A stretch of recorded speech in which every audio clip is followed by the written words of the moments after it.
வாகனம் ஓட்டுறப்ப வந்து பார்த்தீங்கன்னா எது எதெல்லாம் தப்பு அப்படின்றத இப்போ சொல்கிறேன் கேளுங்க. வண்டியில் சைட் மிரர் இல்லைனா தப்பு, சீட் பெல்ட் போடலனா தப்பு, ஹாரன் இல்லைனா தப்பு, ஹாரன் தேவைப்படுற இடத்துல அடிக்கலைனா தப்பு, சைலன்ஸ் ஜோனில் வந்து ஹார்ன் அடித்தா தப்பு,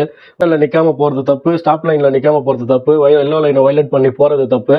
சிக்னல் கொடுக்குற போலீஸ்கார் அதாவது போலீஸ்கார் நில்லுன்னு சொல்லி சொன்னாங்கன்னா அவங்கள வந்து என்ஃபோர்சிங் அத்தாரிட்டியை மீறி போகிறது தப்பு, போலீஸ்கார் ஒருவேளை மேனுவல் சிக்னல் கொடுக்குறாங்கன்னா அதை மதிக்காமல் போகிறது தப்பு, ட்ரிபிள்ஸ் போகிறது தப்பு, ஓவர் ஸ்பீடு போனால் தப்பு, ஓவர் ஸ்பீடு போக சொல்கிறது தப்பு, ஒரு அபாயகரமான நிலைமையில வண்டியை ஓட்டிட்டு போகிறது தப்பு, ஃபிசிக்கலாக மென்டலாக வந்து ஹெல்த் கண்டிஷன் வந்து நம்ம சரியாக இல்லாமல் அன்ஃபிட்டாக இருக்கப்போ வாகனம் ஓட்டுறது தப்பு, டேஞ்சரஸான ஒரு முறையில் வந்து ஓவர் டேக் பண்ணுறது தப்பு, ஆப்போசிட் சைடில் ஓவர் டேக் பண்ணுறது தப்பு, பர்மிட் இல்லாமல் வண்டி ஓடுறது தப்பு, மைனர் பசங்களை வந்து மைனர் பசங்க கிட்ட வண்டியை கொடுக்கறது தப்பு. அப்படி ஒரு ஜுவனைல் வண்டி எடுத்து ஓட்டுறாங்க அப்படின்னா கண்டிப்பாக அவங்களோட கார்டியனோ அவங்களோட பேரண்ட்ஸ் வந்து பார்த்தீங்கன்னா அவங்க மீது எஃப்ஐஆர் போகிற அளவு வந்து பார்த்தீங்கன்னா இப்போ வந்து இந்த புதிய ஒரு சட்டத்தில் வந்து கொண்டு இருக்க ஒரு விஷயத்தை நீங்கள் தெரிஞ்சுக்கணும். அது மட்டும் இல்லாமல் பப்ளிக் டிரான்ஸ்போர்ட்டில் சிகரெட் பிடிச்சின்னு போகிறது தப்பு,